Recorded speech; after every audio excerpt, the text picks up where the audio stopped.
नमस्कार, सिंप्लीफाइड वैदिक astrology channel में आप सभी दर्शकों का बेहद स्वागत है। 29 अप्रैल 2022 में शनिदेव अपना राशि बदल के एक्वेरियस यानी कुंभ राशि में प्रवेश करने वाले हैं और अगले 2.5 साल के लिए इस राशि में रहने वाले हैं।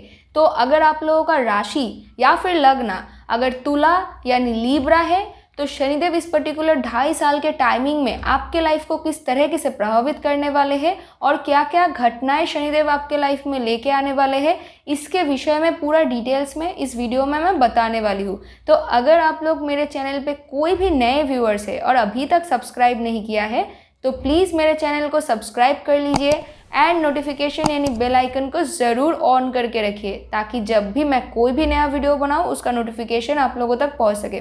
तो चलिए अब हम लोग आज के टॉपिक पे बात करना शुरू करते हैं। तो ये वीडियो जो है वो अगर आप लोगों का राशि एंड अगर आप लोगों का लग्न अगर तुला यानी लीब्रा है तो आप दोनों के लिए ही ये वीडियो जो है वो एप्लीकेबल है।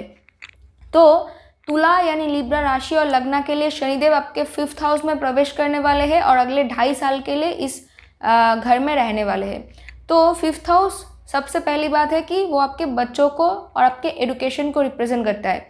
तो इस वक्त आपके एडुकेशन के रिगार्डिंग दो चीज़ें हो सकता है, या तो आपको एडुकेशनल सक्सेस मिल सकता है, अचीवमेंट मिल सकता है एडुकेशन के रिगार्डिंग, क्योंकि शनिदेव आपके 11th house of overall achievement को भी दृष्टि डाल रहे हैं। तो मोस्ट डेफिनेटली एडुकेशनल अचीवमेंट इस वक्त हो सकता है।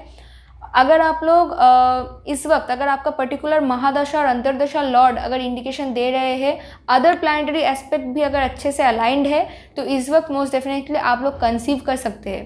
पर कंसीव के लिए ये आपका पार्टनर का भी हॉरोस्कोप देखना बहुत ज़्यादा ज़रूरी है।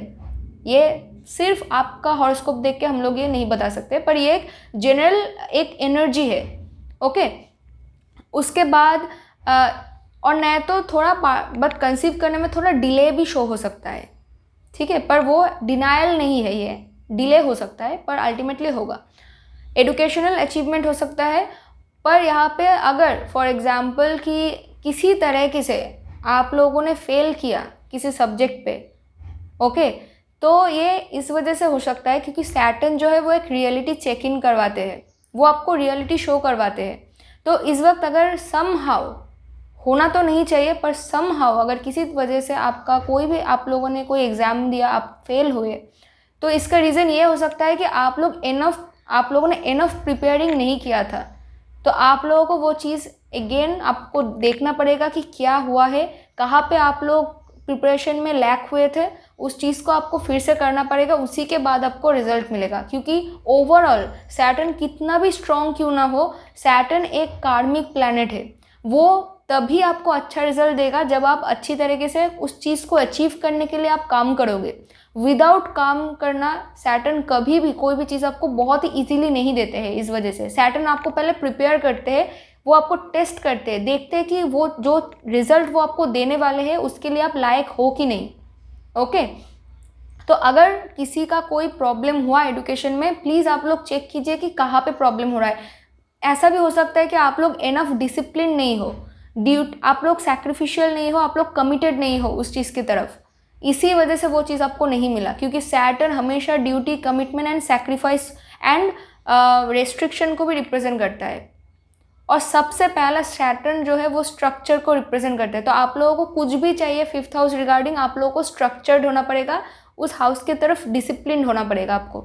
ओके, तभी जाके वो, और उस हाउस की तरफ आपको काम करना पड़ेगा, तभी जाके वो मिलेगा आपको।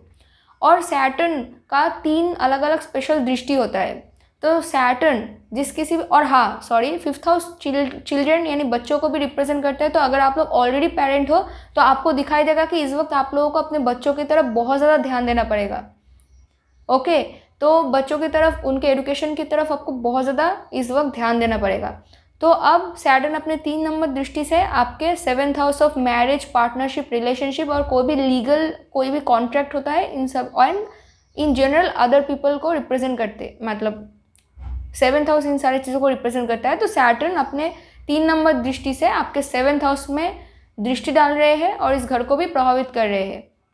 तो इस वक्त आपका आपके पार्टनर के साथ आर्ग्यूमेंट हो सकता है।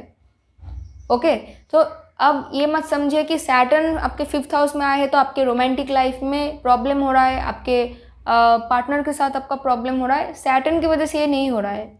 आप लोग अपने पार्टनर की तरफ ड्यूटीफुल, कमिटेड एंड सैक्रिफिशियल नहीं थे। उनके तरफ ज़्यादा कमिटमेंट आपने नहीं दिखाया है, उनके तरफ अपने काम नहीं किया, उनके तरफ अपने ध्यान नहीं दिया था। अगर आप लोग बहुत अच्छे से शांत दिमाग से सोचे कि अगर आप लोग किस रीज़न की वजह से झगड़ा हो रहा है, अगर उन चीज़ों के बारे में आप लोग ध्यान से सोचे तो आप लोगों को ही पता चलेगा कि इसमें आपका बहुत ज़्यादा गलती था, आप लोगों ने ज़्यादा ध्यान नहीं दिया था।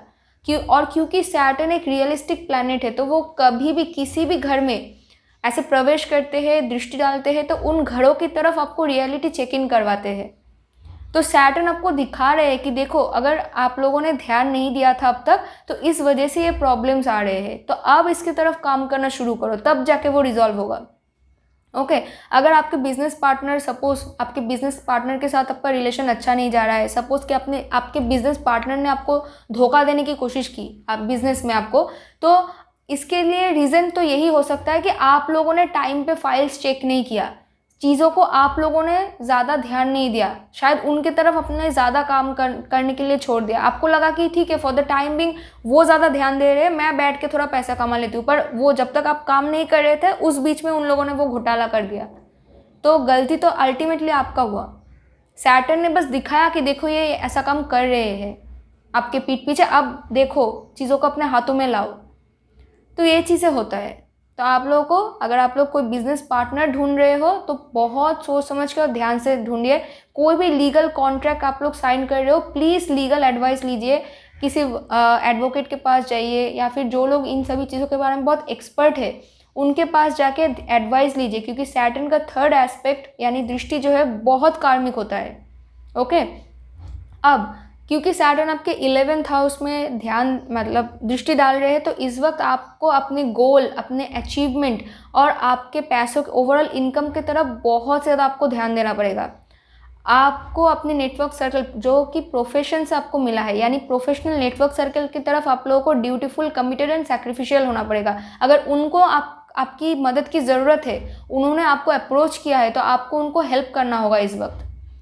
ओके तो ये सब चीज़ें हैं। और इस वक्त हो सकता है कि क्योंकि 11th हाउस जो है वो आपके एल्डर ब्रदर सिस्टर को भी रिप्रेजेंट करता है, तो सपोज़ कि अगर आपका कोई बड़ा भाई या फिर बहन है, उनको किसी तरह से आपका कोई हेल्प चाहिए, तो आपको उनके तरफ ये हेल्प करना पड़ेगा।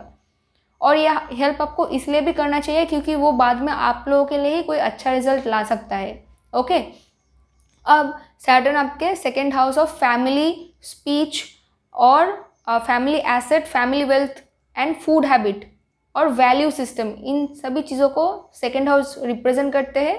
तो आपके 2nd हाउस में भी शनिदेव अपने 10th यानी 10 नंबर दृष्टि से देख रहे हैं और उस घर को प्रभावित कर रहे हैं। ओके तो इस वक्त आपको अपने फैमिली के तरफ भी ड्यूटीफुल एंड कमिटेड होना पड़ेगा। अपने फैमिली इश्यूज़ में आपको काम करना पड़ेगा। इस वक्त अगर आपके फैमिली में कोई प्रॉब्लम हो रहा है तो उसको सॉल्व करने के लिए आपको काम करना पड़ेगा। आपके फैमिली की तरफ आपको ध्यान देना पड़ेगा। अगर आपके फैमिली में जनरली क्योंकि शनिदेव आपके 5th हाउस में स्ट्रांग है और वो लिब्रा यानी तुला लग्न के लिए एक योगा कार का प्लैनेट है, यानी राज योगा मेकिंग प्लैनेट है, तो मोस्ट डेफिनेटली आपके फैमिली में है जो मनी है वो इंक्रीज़ होने वाला है, यानी बढ़ने वाला है। बट स्टिल अगर आपके फैमिली में कोई भी मॉनिटरी कोई प्रॉब्लम आ रहा है तो आपको हेल्प करना पड़ेगा उन्हें। ओके और साथ ही में इस वक्त आपका जो फूड हैबिट है ना, आपको खाने में ज़्यादा इंटरेस्ट नहीं होगा। देखेंगे कि आप लोग बहुत ज़्यादा सादा खाना खाना पसंद करेंगे, ज़्यादा स्पाइसी एंड रिच खाना आप लोगों को अच्छा नहीं लगेगा। और इस वक्त आपके फैमिली के साथ आर्ग्यूमेंट होने के चांसेस है। ओके ये डिपेंड करेगा, और ये जो आर्ग्यूमेंट है वो डिपेंड करेगा कि आपका अदर प्लैनेटरी एस्पेक्ट भी क्या है।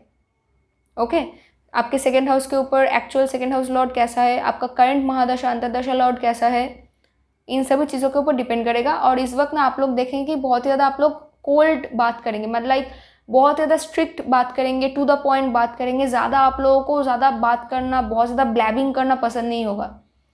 ओके बहुत ही स्ट्रेट कट आप लोग बात करेंगे इस वक्त। तो ये रहा कि शनिदेव, और ये जो है ना, ये जो रिज़ल्ट है, ये जो मैंने प्रेडिक्शंस मैंने बताया, ये एक जनरल एक एनर्जी है जब शनिदेव आपके 5th हाउस में आते हैं। अब ये जो जनरल एनर्जी है ये कितना हद तक आपके लाइफ के साथ रेजोनेट करेगा, फॉर एग्जांपल कि ये 100% रेजोनेट करेगा कि 60% रेजोनेट करेगा कि 70% करेगा, ये डिपेंड करेगा आपके पर्टिकुलर हॉरोस्कोप के ऊपर। और साथ में क्योंकि अलग अलग जो राहु केतु बृहस्पति ये लोग भी ट्रांजिट कर रहे हैं अपने अपने अलग अलग राशियों में, तो इनका भी इफेक्ट क्या होने वाला है उन पर्टिकुलर हाउसेस के ऊपर, आपका एक्चुअल हॉरोस्कोप कैसा है, आपका करंट महादशा अंतर्दशा लॉर्ड कैसा है, इन सभी चीज़ों के साथ साथ ये जो रिजल्ट है वो अप एंड डाउन होता है। ओके, तो ये मत सोचिए कि यहाँ पे मैंने जो भी बोला पूरा 100% ही मैच होगा। हाँ, किसी किसी के साथ 100% मैच होगा, किसी किसी के साथ 80% मैच होगा, किसी के साथ 60% मैच होगा। ओके, तो आई होप कि आप लोगों को ये वीडियो अच्छा लगा है। अगर वीडियो अच्छा लगा है तो please like share and subscribe कीजिए। एंड आज के लिए इतना ही। Thank you so much for watching my video. मुलाकात होगी आप सभी लोगों से मेरे अगले वीडियो में, तब तक के लिए bye and thank you so much.